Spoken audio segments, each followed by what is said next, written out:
উদ্বিগ্ন হয়েও না। ওয়া আনতুমুল আ'লাউনা, তোমরাই বিজয়ী হবে। তোমরাই কি হবে? ইন কুনতুম মুমিনিন, যদি প্রকৃত মুমিন হও তবেই। বুঝতে পারলাম ভাই? আল্লাহ কে বলছেন? আমাদের সৃষ্টিকর্তা, আমাদের পালনকর্তা, আমাদের রিজিক দাতা, আমাদের বিধানদাতা, এই মহাবিশ্বের স্রষ্টা। পুরো মহাবিশ্ব আল্লাহ পাকের আইনে চলে, পৃথিবী বাদ দিয়ে। বলেন পৃথিবী বাদ দিয়ে কেমন করে?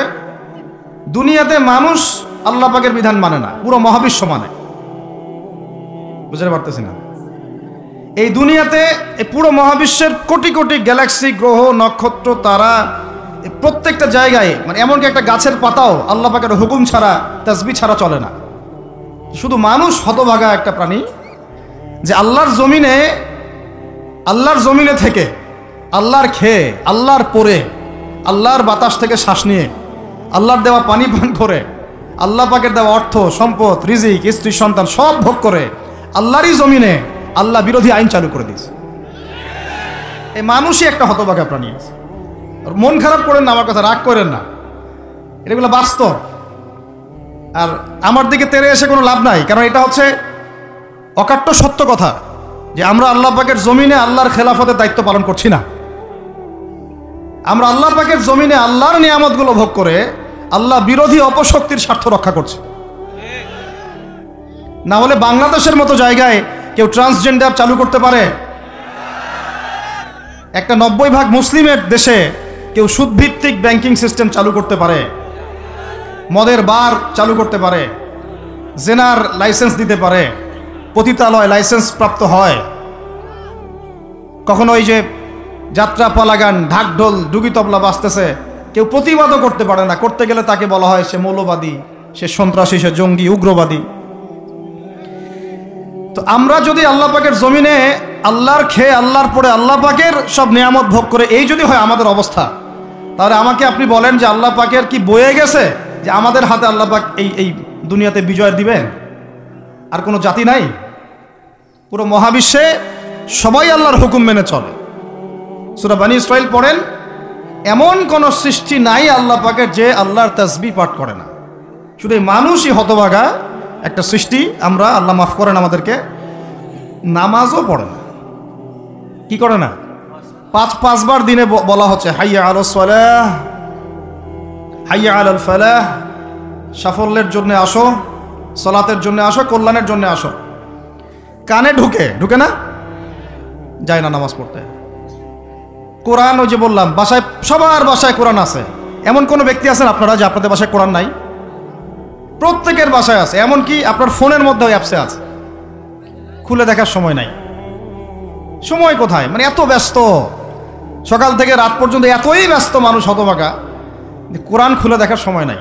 আবার বলে, এসব কথা বললে আবার বলবে যে আমরা কি ইসলাম কম বুঝি? আপনারাই ইসলাম বোঝেন, আমরা বুঝি না। আপনারাই মুসলমান, আমরা মুসলমান না, এগুলো বলবে। উমর রাদিয়াল্লাহু আনহু ঠিকই বলেছিলেন আজকে থেকে এই 1400 বছর আগে, যে ইসলাম ধ্বংস হবে যখন দেখবা 3টা বিষয় সমাজে চলছে। 1, দল্লাতুল আলেম, আলেমরা যখন পথভ্রষ্ট হয়ে যাবে তখন সমাজে ইসলাম ধ্বংস হয়ে যাবে। 2, ওয়াল আইম্মাতুল মুদিল্লিন, যখন আসবে এমন কিছু শাসক যারা পথভ্রষ্ট, মুদিল্লিন, তখন সমাজে ইসলাম ধ্বংস হবে। আর ওয়াল মুনাফিকিন ফি জিদারি কিতাবিল্লাহ, যে মুনাফিকরা যখন আল্লাহর কিতাব নিয়ে বাকবিতণ্ডা করবে, মুনাফিকরাই বাকবিতণ্ডা করবে যে আমরাই বেশি বুঝি ইসলাম, তোমরা বোঝো না। আর বাংলাদেশে এই টকশো সংস্কৃতি চালু না হলে আমরা এটা বুঝতে পারতাম না যে আসলে এই হাদিসটা সত্য। মাথার উপর দিয়ে যায় কথা কিছু না, পরে লেকচার রিপিট শুনে নিন। এই যে পশ্চিমা দর্শনের এতগুলো কথা আমরা বলি, এমনি বলি না, আমরা জানি ওদের দর্শনের মধ্যে কোথায় কুফর আছে, কোথায় শিরক আছে। এখন ইতিহাস আপনাকে ছোট্ট করে বলতেছি। 1989 সালে একটা চুক্তি হয়েছে ফিলিস্তিনের সাথে। এই চুক্তিটার নাম 89 থেকে 92 এর মধ্যে, এই চুক্তিটার নাম হচ্ছে অসলো শান্তি চুক্তি। বলেন কি বললাম? এই চুক্তিটা সাধারণ ফিলিস্তিনি যারা তাদের ভূমি ফেরত চায়, যারা ইসরায়েলের পতন চায়, যারা এই জুলুমের বিরুদ্ধে দাঁড়িয়ে আছে, ওরা মেনে নেয় নাই। তো যারা মেনে নেয় নাই, পরবর্তীতে তারা এই হামাস নামক সংগঠনটা তৈরি করেছে। এটা সশস্ত্র অবস্থান। ওদের 2টা অংশ আছে, একটা আল কাসাম ব্রিগেড আর একটা হচ্ছে দাওয়ার জন্য। কিছু মানুষ দাওয়াতের মেহনতে থাকে, কিছু মানুষ সশস্ত্র যুদ্ধ করে।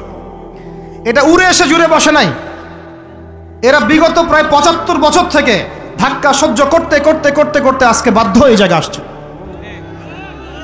একটা কিতাব বাজারে আসবে ইনশাল্লাহ, আপনারা দোয়া করেন যেন কিতাবটাকে মানে সবচেয়ে সেরাভাবে যেন আল্লাহ পাক আনার তৌফিক দান করেন। এর নাম হচ্ছে হুরমাতুল আকসা। কি নাম? আল্লাহ পাক যেন তৌফিক দান করেন, আমিন। একদম বিগত 5000 বছরের ইতিহাস আপনাকে দিয়ে দিব ইনশাল্লাহ। কত বছর? 5000 বছর পুরাতন ঘটনা আল আকসা। কত বছর ভাই? 5000 বছর। ওইটা ইব্রাহিম আলাইহিস সালামের হিজরতের জায়গা। ওখান থেকে ইয়াকুব আলাইহিস সালামের ছেলেরা মিশরে আসছে। ওইখান থেকে মুসা আলাইহিস সালামের যুগে তারা আবার গিয়েছে আল আকসা দখল করতে। ওইখানে আমালেকা সম্প্রদায়ের সাথে জিহাদ হয়েছে। তালুতের বাহিনীর মধ্যে দাউদ ছিলেন, তিনি জালুতকে পরাজিত করে ওইখানে ইসলামী খেলাফত কায়েম করেছিলেন 40 বছর। তারপরে আসছে সুলাইমান আলাইহিস সালামের 40 বছর। তারপরে ওদেরকে নেবুজাত নেজার বের করে দিয়েছে। তারপরে ঈসা আলাইহিস সালাম আসছেন, ঈসা আলাইহিস সালামকে তারা মানে নাই। আল্লাহ পাক আবার নির্যাতন মানে শাস্তি দিয়েছেন টাইটাসের হাতে, রোমান সেনাপতি টাইটাসের হাতে। তারপরে এরা মদিনায় গিয়ে আক্রাগারে বনু কুরাইজা, বনু কাইনুকা, বনু নাজিরে, খাইবারে এদেরকে আল্লাহ নবী যুদ্ধ করে বের করে দেন। পরে এই 1250 বছর ইসলামী খেলাফতে ওরা জীবনেও বাইতুল মুকাদ্দাসে ঢুকতে পারে নাই। এই 1914 সালে এসে ঢুকছে। কত সালে? 5000 বছরের ইতিহাস তো ভাই আমি 5 মিনিটে বলতে পারবো না।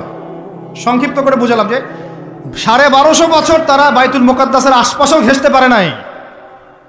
এই ব্রিটিশদের সহযোগিতা নিয়ে ঢুকেছে 1914 থেকে 18-র মধ্যে, প্রথম বিশ্বযুদ্ধ চলাকালীন, যখন ওসমানীয়রা ব্রিটিশদের বিরুদ্ধে ছিল। উসমানীয়দেরকে পরাজিত করে ওরা এই জায়গাটা দখল করেছে।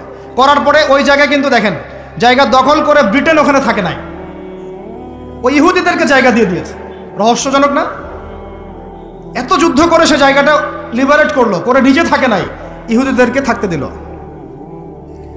এই যে বলেছি বা'দুহুম আউলিয়াউ বা'দ, এরা একে অপরের বন্ধু। এরা একে অপরের কি বন্ধু? যে বন্ধুত্ব দেখলেন, প্রথম বন্ধুত্ব, জায়গা দিয়ে দিল। তারপরে 1914 থেকে 45 সাল পর্যন্ত ব্রিটিশরা এদেরকে পেলে পুষে বড় করলো, অর্থ দিয়ে, সামরিক যান দিয়ে, মিলিটারি সহযোগিতা দিয়ে, ব্যাংকিং সিস্টেম দিয়ে, যা পারছে সব দিয়ে দিয়েছে, যা পারছে সব দিয়েছে। দেওয়ার পরে ওকে বড় করেছে। তারপরে দ্বিতীয় বিশ্বযুদ্ধ হলো, ওই সময় রুলিং স্টেট চেঞ্জ হয়ে গেল, ব্রিটেনের জায়গায় চলে আসলো আমেরিকা। এবার আমেরিকা এসে ব্রিটেন তাদেরকে যে সহযোগিতাটা করত তার চেয়ে 1000 গুণ বেশি সহযোগিতা করা শুরু করল। করতে করতে ওকে সাধারণ সামরিক অবস্থা থেকে নিউক্লিয়ার মিসাইল সম্পন্ন কান্ট্রিতে পরিণত করলো। এখন ওর কাছে নিউক্লিয়ার অস্ত্র আছে, ও সারা বিশ্বে ভেটো দেয়। ইরানের কাছে কয়টা অস্ত্র আছে তাই না? ইরান পারমাণবিক কর্মকাণ্ড চালাচ্ছে নাকি, ওই দেশ করছে নাকি, সেই দেশ করছে নাকি। ও কিন্তু জীবনে বলে না যে তার কাছে কয়টা পারমাণবিক অস্ত্র আছে, বলে? কখনো বলছে? আর এই কোরআন আল্লাহর কিতাবই আমাদেরকে বলেছেন, আল্লাহর কিতাবে আল্লাহ পাকই আমাদেরকে বলেছেন যে ওয়াইদু লাকুম মাস্তাতা'তুম মিন কুওয়া, তোমরা শক্তি অর্জন করো। কি অর্জন করো? তোমরা মুসলমানদেরকে আল্লাহ বলেছেন তোমরা শক্তি অর্জন করো। শক্তি অর্জন করলে কি হবে?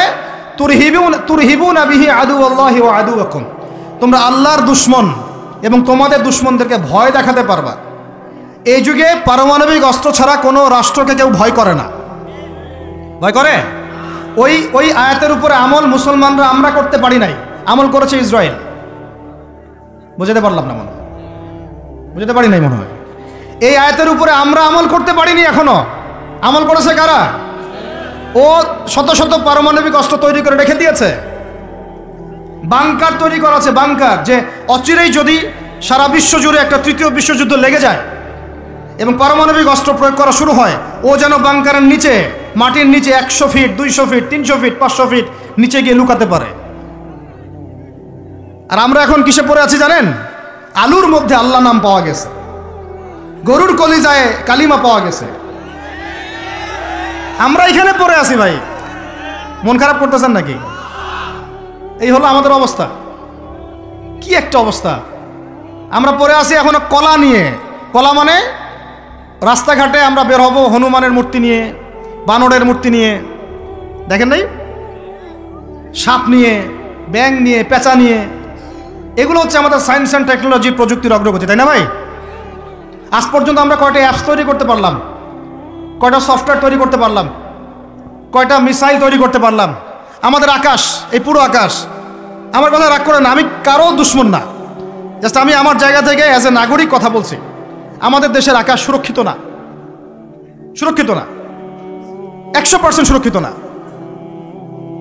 আপনাদের কোনো খবরই নাই।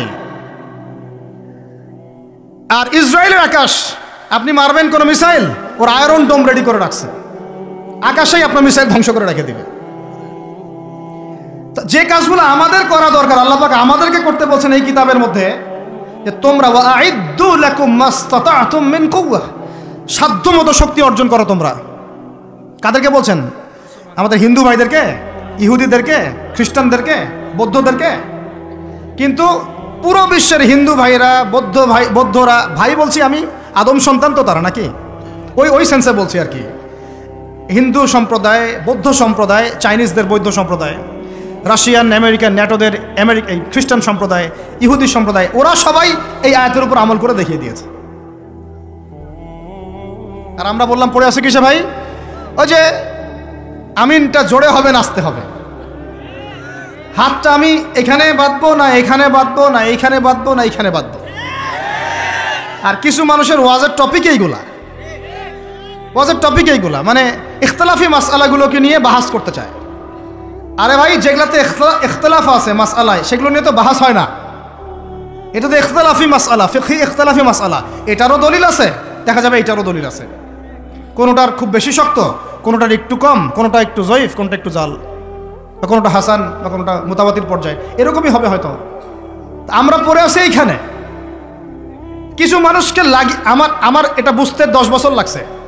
কিছু মানুষকে সমাজে লেলিয়ে দেওয়া হয়েছে, লাগিয়ে দেওয়া হয়েছে বাংলাদেশের মুসলমানকে এগুলোতে ব্যস্ত রাখার জন্য।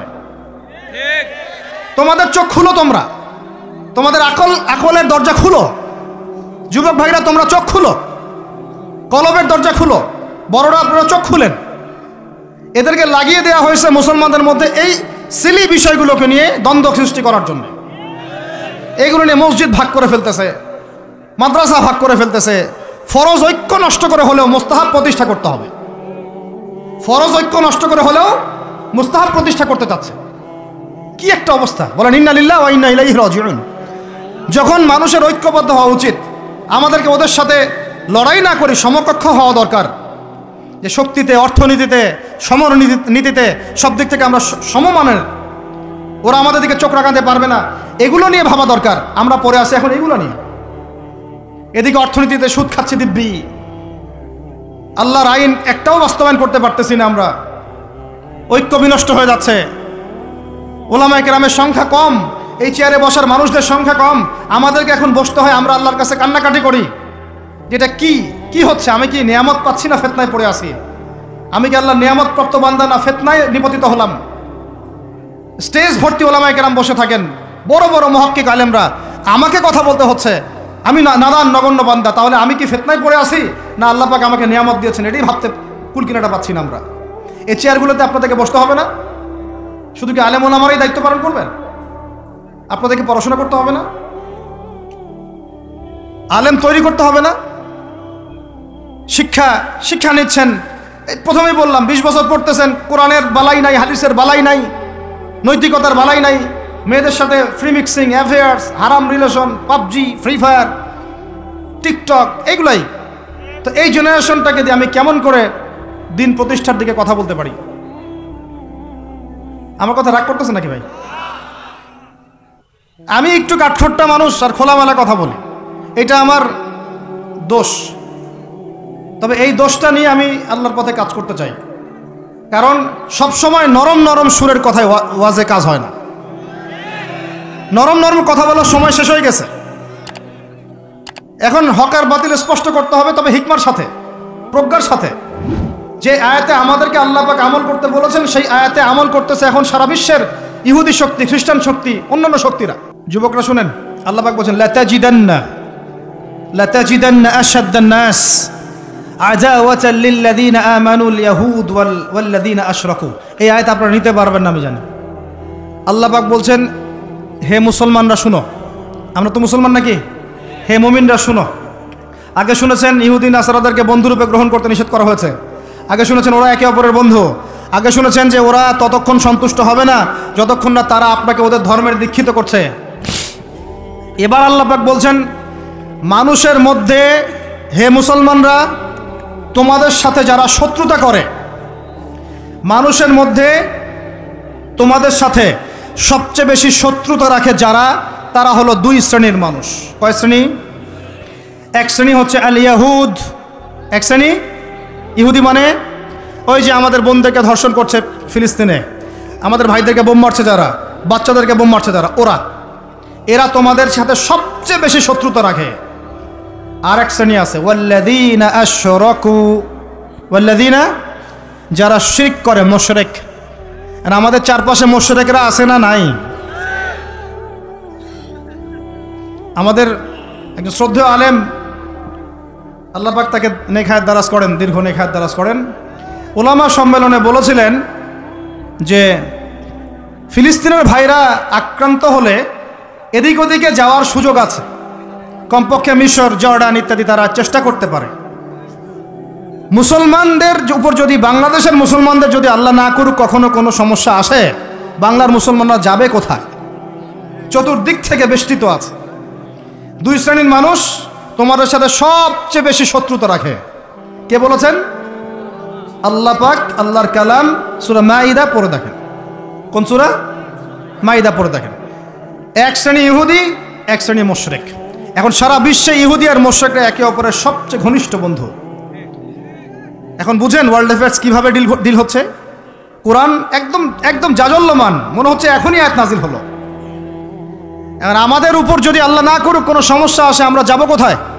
কোরআন ঘরে আসে, আমরা তেলাওয়াত করি না। নামাজের আজান কানে আসে, নামাজে যাই না। শেষ রাত্রে আল্লাহ পাক প্রথম আসমানে নেমে আসেন।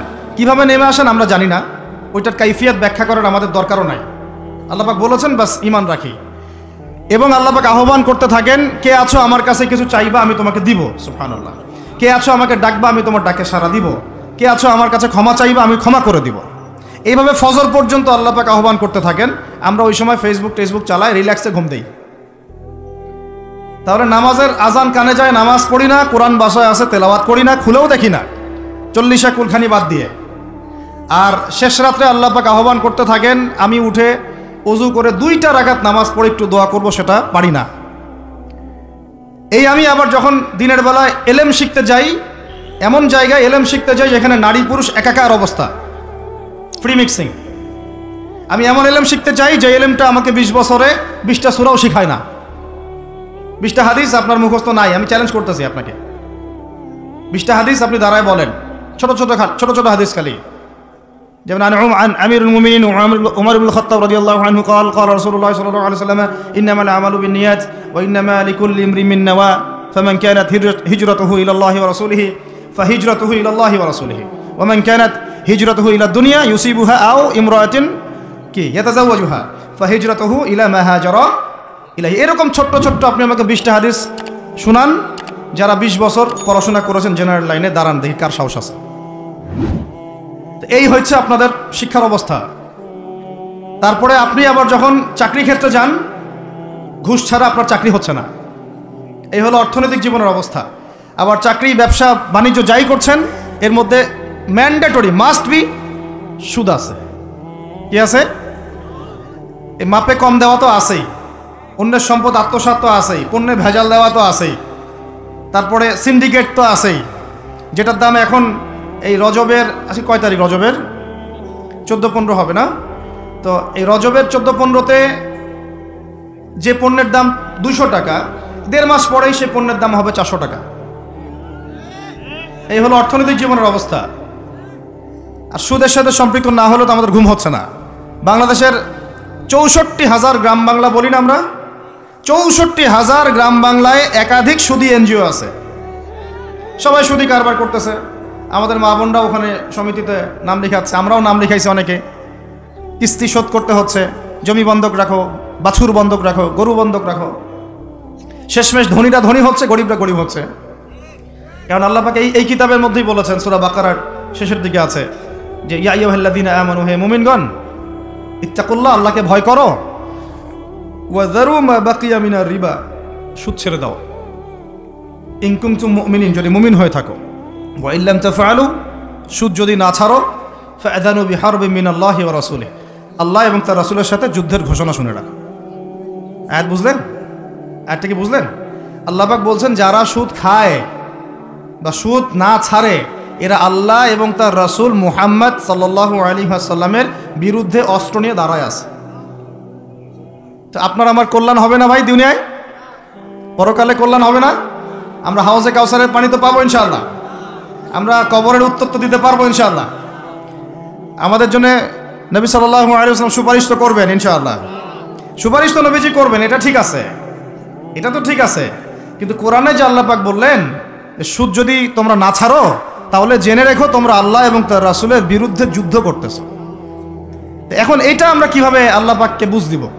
দুনিয়াতে না বুঝ দিলাম, দুনিয়াতে হয়তো কারো ক্ষমতা আছে, জবানটা বন্ধ করে দিল, এই কথা বলতে পারবেন না, চুপ একদম, সম্ভব কিনা? দুনিয়াতে হয়তো সুদের মহাজন যারা একত্রিত হয়ে দেখা গেল যে একে তো সরাইতে হবে রাস্তা থেকে, এ তো মারাত্মক কথা বলতেছে, সরাই না হয় দিল, হতেও তো পারে, ইতিহাসে হয় নাই এমন। তারপরে কারো হয়তো দুনিয়াবি স্বার্থ আছে, বুঝাচ্ছে আমার বউ আছে, বাচ্চা আছে, চাকরি বাকরি কেমনে ছাড়ি ইত্যাদি। তো সব না হয় বুঝলাম, আল্লাহ পাকের সামনে আপনি এখন কি বুঝটা দিবেন? রাসূলের সামনে দাঁড়ায় কি বুঝটা দিবেন? দিতে হবে কি না জবাবটা? আজ হোক আর কাল হোক দিতে হবে কি না? পরকালে যেতে হবে তো নাকি? তো তাই যদি হয়, এটা যদি আমাদের ফাইনাল ডেস্টিনেশন হয়, চূড়ান্ত গন্তব্য হয়, তাহলে কোন ব্যক্তি বুদ্ধিমান, যে দুনিয়াতে সংশোধিত হয় সে, নাকি পরকালে যে ব্যক্তি অপেক্ষায় বসে থাকে সে? এখন এই সংশোধনের দিকে যদি আমরা দাওয়াত দিই, আমরা কি মৌলবাদী হয়ে যাব? সমাজের শত্রু হয়ে যাব? দেশ ও জাতির শত্রু হয়ে যাব? সুদী কারবার ছাড়া অর্থনৈতিক বিষয় কি চালানো সম্ভব না? হ্যাঁ, যখন এই সুদী ব্যাংকিং সিস্টেম, ওয়ার্ল্ড ব্যাংকেরটা তো 1995-এর দিকে আসছে, তারও আগে ছিল ওই যে ব্রিটেনের দি ব্যাংক অফ ব্রিটেন, যেটা প্রথমে ছিল, প্রথমের দিকে আর কি। ও সারা বিশ্বকে শাসন করতো এক সময়, তার আগে করেছে জার্মানি, তারপরেও আসছে ও, এই পশ্চিমাদের দৌরত্ব ফরাসি বিপ্লবের পরে। তো ওয়ার্ল্ড ব্যাংক আসছে 1995-এর দিকে, 45-এর পরে। এর আগে মুসলমানরা বিশ্ব শাসন করে নাই, চার খলিফা করেন নাই, উমাইয়ারা, আব্বাসীয়রা, ফাতেমীয়রা, মোগলরা, তুর্কিরা, ওসমানীয়রা, তারা কি বিশ্ব শাসন করে নাই? তো তখন কি সুদ দিয়ে পুরো বিশ্বের অর্থনীতি পরিচালিত হয়েছে? বিকল্প কোনো ব্যবস্থা কি কোরআন এবং হাদিসে নাই? তো যদি সেটা থাকে, আর আমরা যদি এটাকে পাশ কাটায় যাই, গিয়ে পশ্চিমাদের এই অর্থনীতি যদি আমরা গ্রহণ করি, সেভাবে জীবনযাপন করতে থাকি, তো আল্লাহর সামনে কি ভাই আমাদেরকে দাঁড়াতে হবে না? আল্লাহ পাক আমাদের সবাইকে যেন কথাগুলো মন দিয়ে বোঝার তৌফিক দান করেন। এখন যদি পুরো সিস্টেমটা আমরা চেঞ্জ করতে না পারি, ওই ক্ষমতা আমাদের নাই মনে করেন, ব্যক্তি জীবন থেকে সুদ দূর করা যাবে না? আমাকে কি রাষ্ট্র প্রশাসন একদম সুদ না খাইলে অ্যারেস্ট করে নিয়ে যাবে? আমি যদি বলি আমি সুদ খাবো না, সুদভিত্তিক ব্যাংকিং সিস্টেমে আমি ডিলিংস করব না, অ্যাকাউন্ট থাকতে পারে আপনার, কিন্তু আপনি ডিলিংস করতেছেন না, ঠিক আছে? সুদের টাকা যদি আসেও ওটা আপনি ছেড়ে দিচ্ছেন, নিচ্ছেন না, এবং সুদী এনজিও কারবার এগুলোর সাথে আপনি যুক্ত হচ্ছেন না, তো আপনাকে কি অ্যারেস্ট করে নিয়ে যাওয়া হবে জেলখানায়? কেন খাচ্ছিস না বলেন, নিয়ে যাওয়া হবে? এখনো ওই রকম দুঃসাহস দেখানোর মতো লোক বাংলাদেশে আসে নাই যে আপনি সুদ না খাইলে আপনাকে জোর করে ধরে নিয়ে যাবে। আচ্ছা, এরকম কেউ কখনো করবে না তারা এই কাজটা ইনশাআল্লাহ। আর যদি করে তাহলে তো আল্লাহর গজব নেমে আসবে। তো এখন তাহলে সুদ খাচ্ছে কে? আপনি আমি নিজেই। কে খাচ্ছে তাহলে? আমরা নিজেরাই খাচ্ছি। হয় আমি খাচ্ছি, না হলে আপনি খাচ্ছেন, না হলে আপনার স্ত্রী খাচ্ছে, না হলে আপনার বাবা খাচ্ছে। অতএব সুদের মধ্য দিয়ে আমরা আল্লাহ এবং তার রাসূলের সাথে সরাসরি যুদ্ধ করতেছি। বদরের যুদ্ধে কি আবু জাহেলরা পরাজিত হয় নাই? উহুদের যুদ্ধে, খন্দকের যুদ্ধে, মুতা, ইয়ারমুকে, এই শতাব্দীর পর শতাব্দী আল্লাহ এবং তার রাসূলের বিরুদ্ধে যারা দাঁড়াইছে তারা কি কখনো টিকতে পারছে? আজকে পশ্চিমারা সারা বিশ্বকে এভাবে সুদখোর বানিয়ে দিয়েছে, আর প্রত্যেকটা মুসলিম কান্ট্রি এর খপ্পরে পড়ে গেছে, বের হতে পারতেছে না।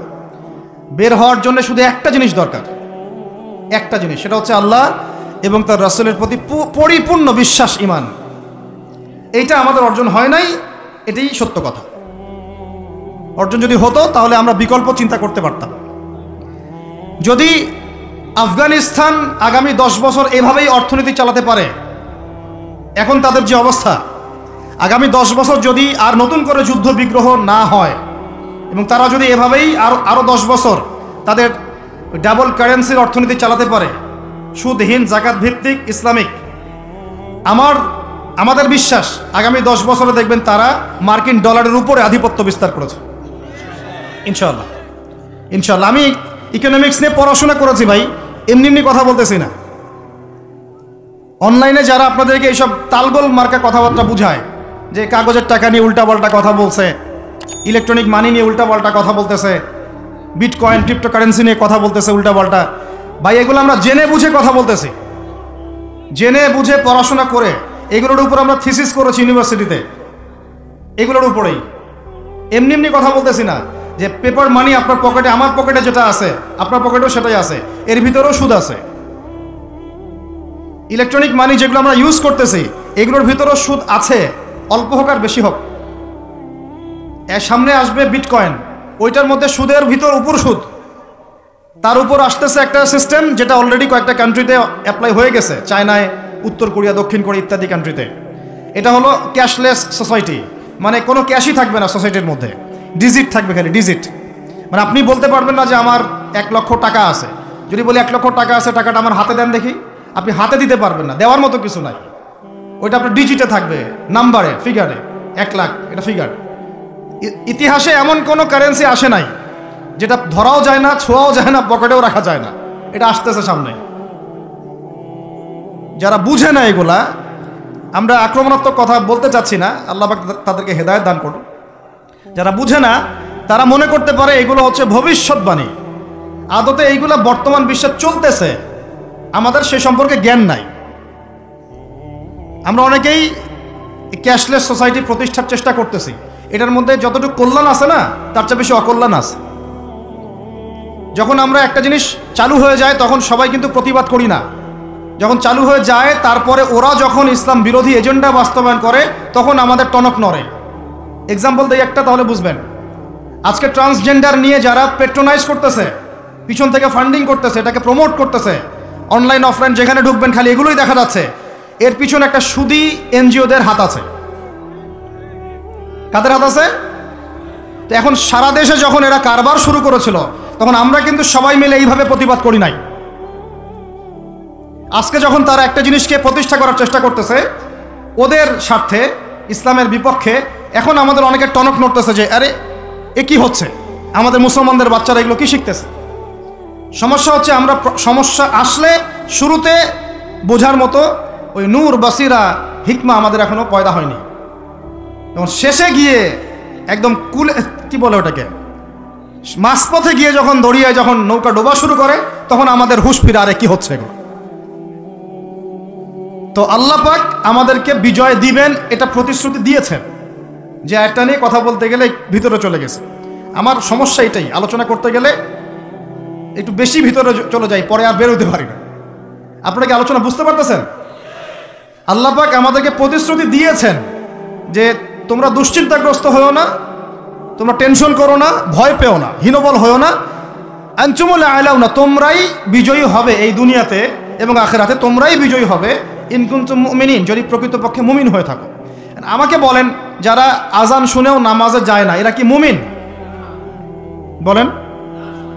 আপনি মনে করছেন আমি জুমার নামাজ তো পড়ি, ঈদের নামাজ তো পড়ি।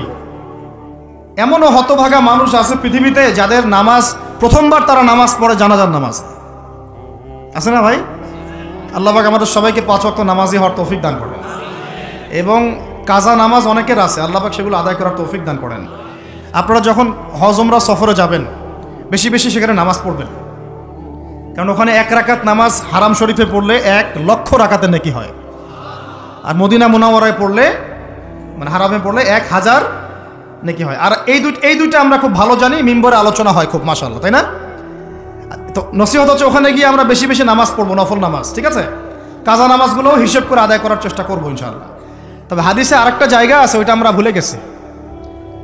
আরও একটা মসজিদ আমাদের আছে ভাই, যেখানে 2 রাকাত নামাজ পড়লে জীবনের সব গুনাহ মাফ হয়ে যায়। ওইটা আমাদের পাঠ্যপুস্তকে নাই, আমাদের চেতনায় নাই, আলোচনায় নাই, মিম্বরে নাই, খুতবায় নাই। সেই মসজিদ কোথায়? ওই মসজিদ কি আমাদের না ইহুদিদের?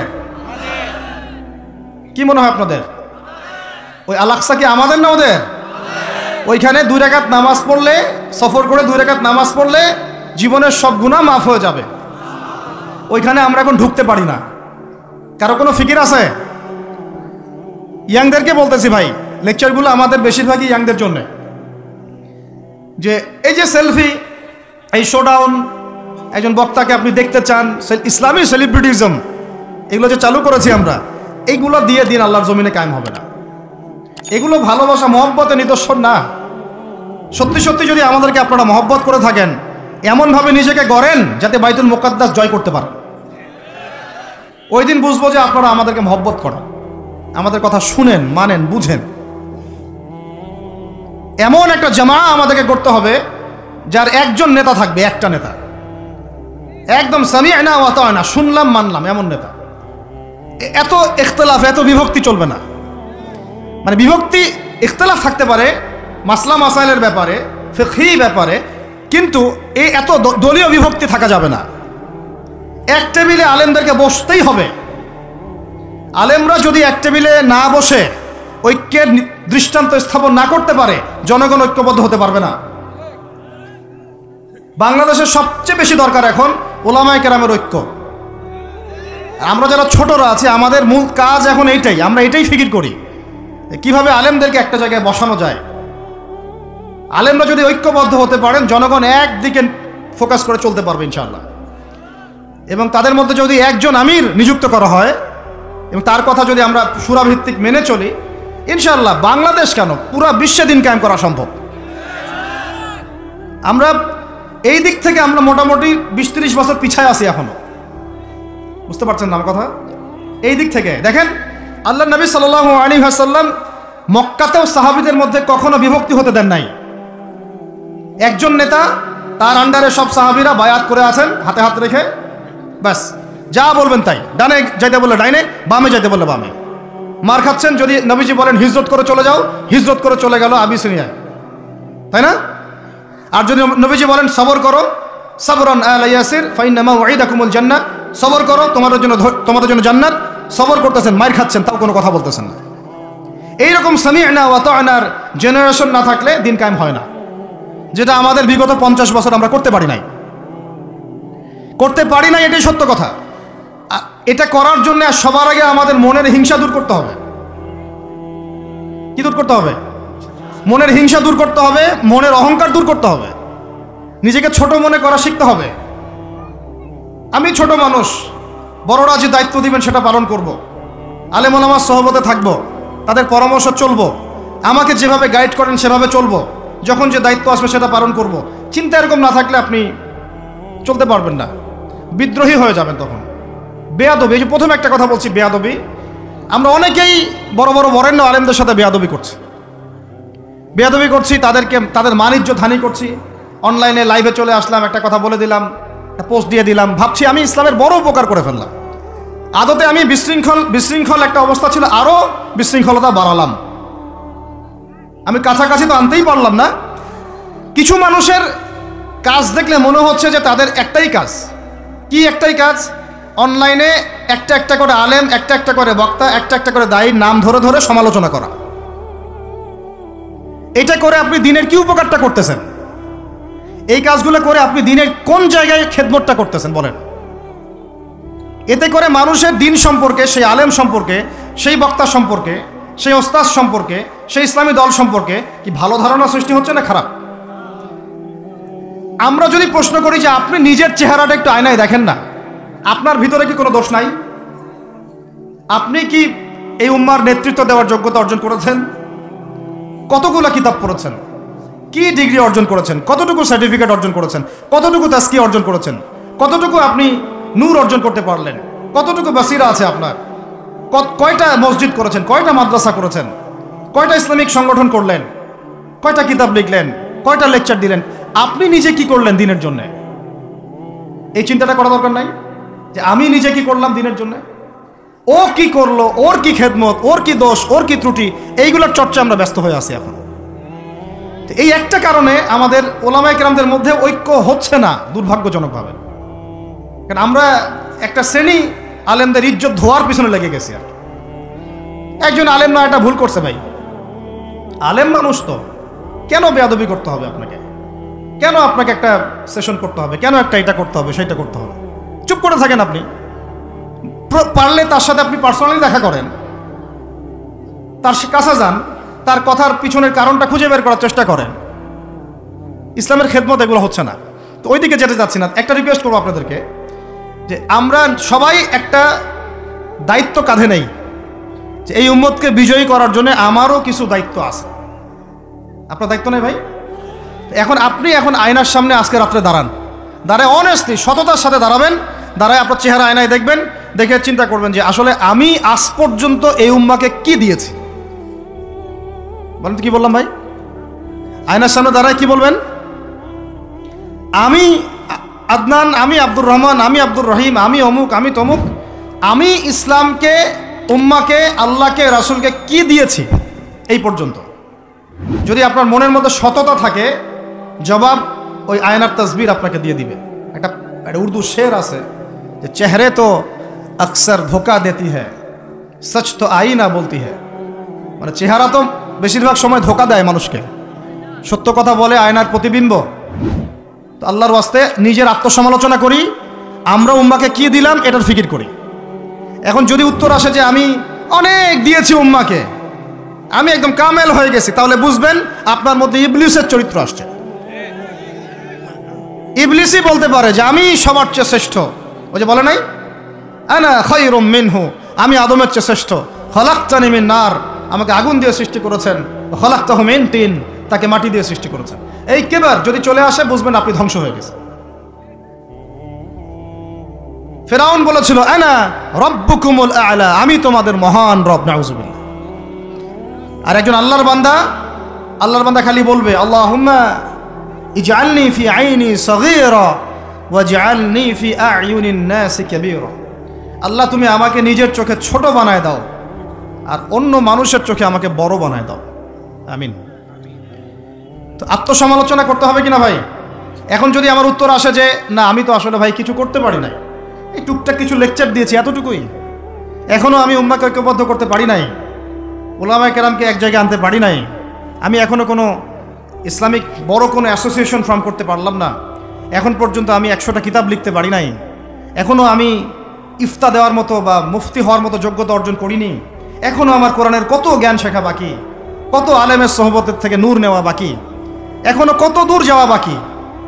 এই চিন্তাগুলো যদি মনের মধ্যে আসে তখন দেখবেন রাতে আপনার ঘুম হারাম হয়ে গেছে। তখন আপনার প্রচেষ্টা চলবে ইনশাল্লাহ কিভাবে এগুলো আপনি অর্জন করতে পারবেন। ওই গুটি কয়েক মানুষকে দিয়ে দিন কায়েম হবে ইনশাল্লাহ। আমার কথায় রাগ করলেন নাকি?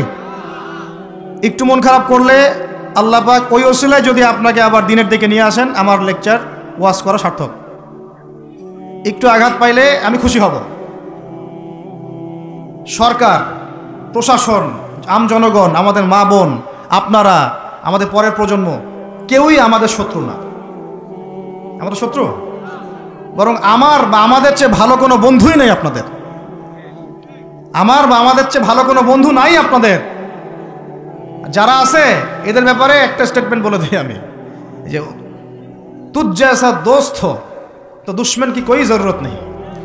ওইরকম বন্ধু যদি থাকে তাহলে দুশ্মনের কোনো দরকার হবে না। এই বিশ্বে যারা পশ্চিমাদেরকে বন্ধু বানাইছে ওদের কোনো দুশ্মনের দরকার নাই। একদম খোলামেলা বললে, ইসরায়েলের সাথে যারা আতাত করেছে ওদের দুশ্মনের দরকার নাই। পশ্চিমা আমেরিকাদের সাথে যারা বন্ধুত্ব করে চলছে এদের দুশ্মনের কোনো দরকার নাই।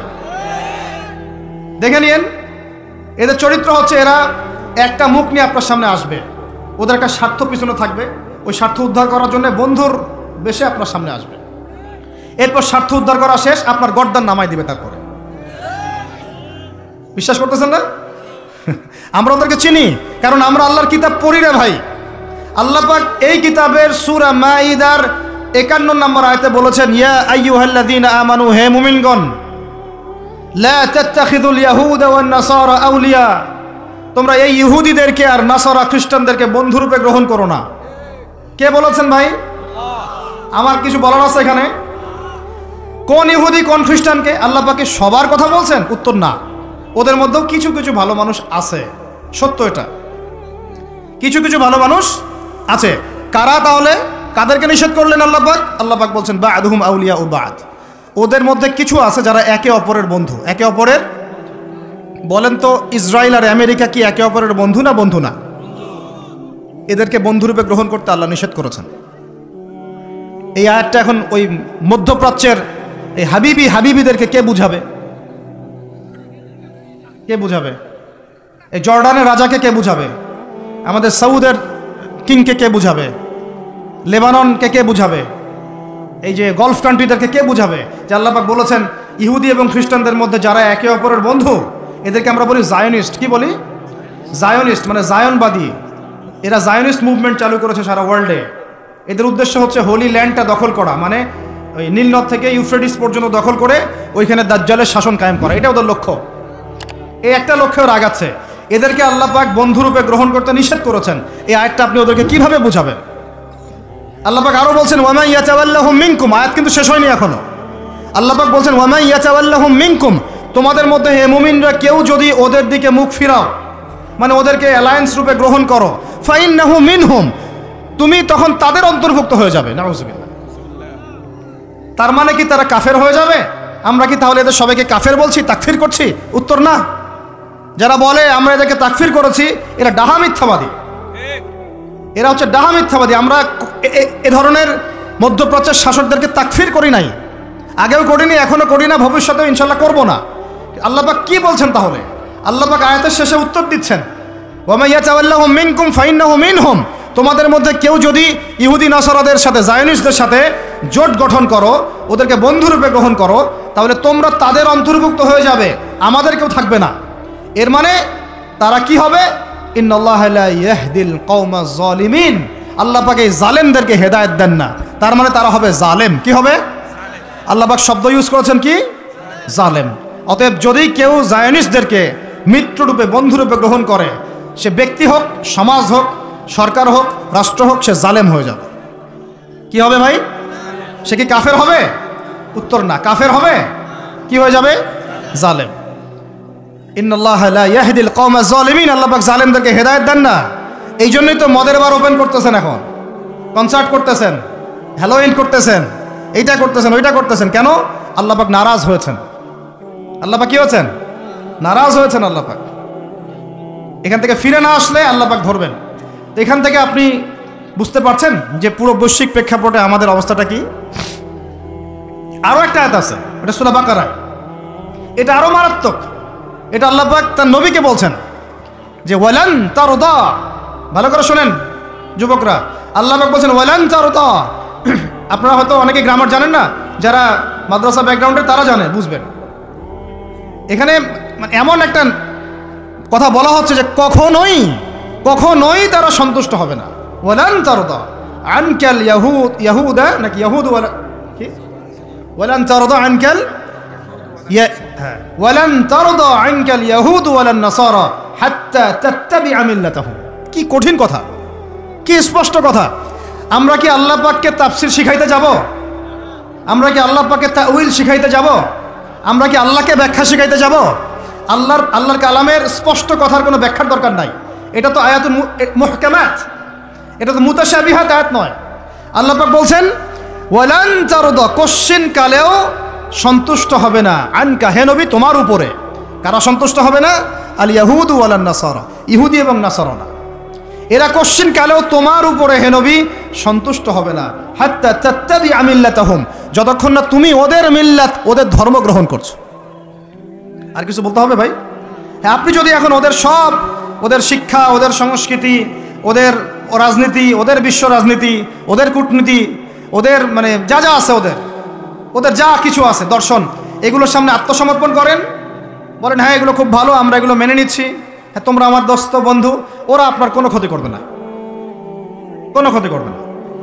কিন্তু যদি আপনি এগুলোর বিরুদ্ধে দাঁড়ান, না তোমাদের এইসব গডলেস উল্টাপাল্টা আল্লাহ বিরোধী শিক্ষা এগুলো চলবে না, তোমাদের সুদভিত্তিক অর্থনীতি চলবে না, তোমাদের এই আল্লাহ বিরোধী এই যে জিও পলিটিক্স চলবে না, তোমাদের এই মুসলিমদের উপর অত্যাচার নিধন এগুলো চলবে না, তোমাদের এইসব জুলুম নির্যাতন চলবে না, এইগুলো কথা যদি আপনি বলে ওদের বিরুদ্ধে দাঁড়ান, কথা দিয়ে দাঁড়ান, কলম দিয়ে দাঁড়ান, অ্যাসোসিয়েশন দিয়ে দাঁড়ান, বা একটা জাতিগতভাবে প্রতিবাদ করেন, বা আপনি ওদের জুলুমের বিরুদ্ধে দাঁড়িয়ে যান, বলেন যে না আমরা ফিলিস্তিনিদের পাশে আছি, প্রয়োজনে আমরা ওদের পক্ষে যুদ্ধ করব, এই ধরনের কোনো কথা যদি আপনার মুখ দিয়ে বেরিয়ে যায়, মুখ ফসকেও যদি বেরিয়ে যায়, দেখবেন ওরা পুরো শক্তি নিয়ে আপনার বিরুদ্ধে ঝাঁপায় পড়ছে।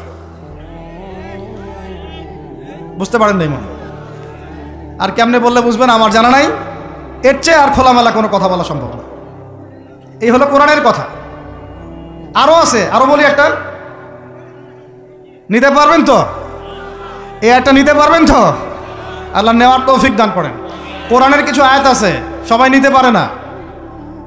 কোন কোন আয়াত আছে শুনলে মানুষ মনে করে যে কোরআন তো আমার জন্যই নাজিল হয়েছে, আর কোন কোন আয়াত আছে শুনলে মানুষ মনে করে এই আয়াতটা নাজিল করার কি দরকার ছিল। নাউযুবিল্লাহ। এখন এই যুগ চলতেছে, সব মানতে রাজি, কিসের পর্দা? পর্দার কি দরকার? সব মানি কোরআনের। যাকাত ভিত্তিক, কিসের যাকাত? যাকাত দেওয়ার কি দরকার? সব মানি। চোরের আবার হাত কাটতে হবে কেন? মানবতা বিরোধী কাজ। সব মানি কোরআনের। ব্যভিচার করলে রজম কেন করতে হবে? এটা তো বর্বর মধ্যযুগীয় আইন। কথা বুঝতে পারে না? কোরআনের সবাই নিতে পারে পারে না। কোরআনে 400 থেকে 450 জায়গায় আছে যে আল্লাহ রাব্বুল আলামিনের দিন প্রতিষ্ঠার জন্য তোমরা দাওয়াতের পাশাপাশি জিহাদ করো। কি করো? ওই শব্দ নিতেই পারে না মানুষ। শুনলেই যারা ইসলামের বিরুদ্ধে আছে, সরাসরি বিরুদ্ধে আছে, ওরা তো এমনি নিতে পারেই না, এটা আলাদা বিষয়। যারা দাড়ি টুপিওয়ালা কালিমা পড়া কিছু মুসলমান আছে, মুনাফেক নামধারী মুসলমান, এরাও নিতে পারে না। দেখেন নাই কি অবস্থাটা হইল অক্টোবর মাসে, এই যে প্যালেস্টাইন ইস্যু নিয়ে এই প্রকাশ্য একটা জিহাদ চলতেছে ইহুদিদের সাথে, একদম স্পষ্ট, সবাই চিনতেছে কারা হকপন্থী কারা বাতিলপন্থী। একটা মানুষ যে নামাজ পড়ে না সেও চিনতে পারতেছে যে হ্যাঁ এরা জালেম, এরা মাজলুম, তাই না?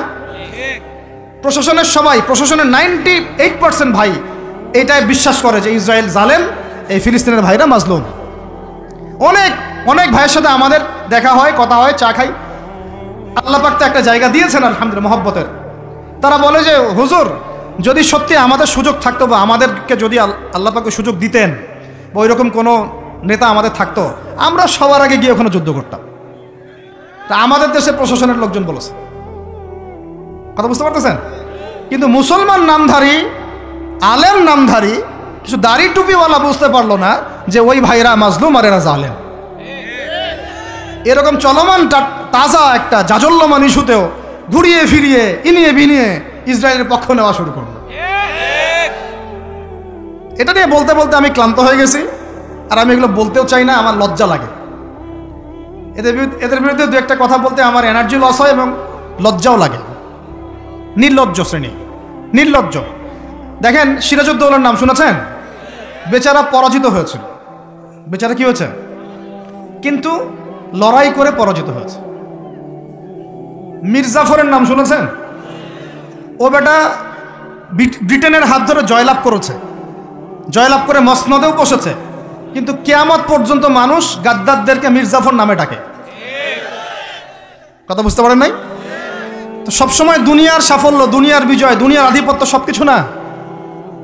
জনগণ সব বুঝে এখন। বাংলাদেশের ইয়াং জেনারেশন স্পেশালি, তারা অনেক পড়াশোনা করে, এখন বুঝে, আলেমদের সাথে থাকে। হক বাতিল এভাবে আপনি আলাদা করতে পারবেন না। হককে বাতিল, বাতিলকে হক বানাইতে পারবেন না। ইনশাল্লাহ হক হকের জায়গায় স্পষ্ট থাকবে, বাতিল বাতিলের জায়গায় স্পষ্ট থাকবে। এই সময়গুলোতে মানুষ বলেছে যে ভাইরা শিশু হত্যার প্রতিবাদ করতেছে, বোনদের ইজ্জত নিধনের প্রতিবাদ করতেছে, বোম্বিংয়ের প্রতিবাদ করতেছে, এদের আকীদা ঠিক নাই, এদের মানহাজ ঠিক নাই, এরা সঠিক মুসলমান না। এরকম অবস্থায় মানুষ বলেছে আইয়ুবী রাহিমাহুল্লাহ যখন আক্রমণ করে বাইতুল মুকাদ্দাস জয় করেছিলেন, উনারও আকীদা মানহাজ ঠিক ছিল না। এরকম অবস্থায়ও মানুষ বলেছে বাংলাদেশের মাটিতে বসে দাড়ি টুপিওয়ালা পাগড়ি জুব্বা নিয়ে বলেছে যে হামাস এটা বিচ্ছিন্ন জনগোষ্ঠী এবং ওই নাকি অপরাধী, সক্ষমতা নাই, কেন সে যুদ্ধ করতে গেল। বলেছে যে হামাসকে সৃষ্টি করেছে নাকি ইসরায়েল। তো এই হলো অবস্থা। না এদের আকীদার কোনো সঠিক জ্ঞান আছে, না সত্যিকারের মানহাজের সঠিক জ্ঞান আছে, আর না ইতিহাসের কোনো সঠিক জ্ঞান আছে। হামাস সৃষ্টি হয়েছে 1994 সালের দিকে। কত সাল বলেন? 1989 থেকে 92 সালের মধ্যে একটা চুক্তি হয়েছিল। আমি তো বলি আমার সামনে বসান, আর বসতে চাইলে অনলাইনে বাহাসের কথা বলে, তো অনলাইনে না, যদি পান আপনারা ধরে নিয়ে আমাদের মাদ্রাসায় নিয়ে আসবেন। ধরে কি করবেন? আমাদের মাদ্রাসার সামনে বসায় দিবেন। অনলাইনে কোনো বাহাস হয় না, অফলাইনে হবে, সামনাসামনি। কিতাব যত কিতাব আছে নিয়ে আসুক, সমস্যা নাই, কিন্তু অনলাইনে না, হবে কোথায়? অফলাইনের সামনাসামনি, টেবিল থাকবে, দুই দিকে দুজন বসবে। প্রয়োজনে প্রশাসন থাকবে, প্রয়োজনে আমাদের আরও বড় বড় ওলামায়ে কেরামরা থাকবেন, তারা এখানে এটাকে জাজ করবেন। এই যে কথাটা বললো, হামাসকে সৃষ্টি করেছে কি? ইসরায়েল। আমি শুধু অর্থনীতি নিয়ে পড়ি নাই, আমরা 6টা সাবজেক্ট নিয়ে পড়ছিলাম ইউনিভার্সিটিতে। আমাদের ফ্যাকাল্টির মধ্যে 6টা সাবজেক্ট মেইন ছিল, মেজর। একটা হলো ফিলোসফি, একটা হলো ইংরেজি, একটা অর্থনীতি, একটা এই গ্লোবাল অ্যাফেয়ার্স মানে জিও পলিটিক্স, যেটাকে আমরা জিও পলিটিক্স বলি, আর একটা হচ্ছে হিস্ট্রি, আর একটা হচ্ছে পশ্চিমা দর্শন।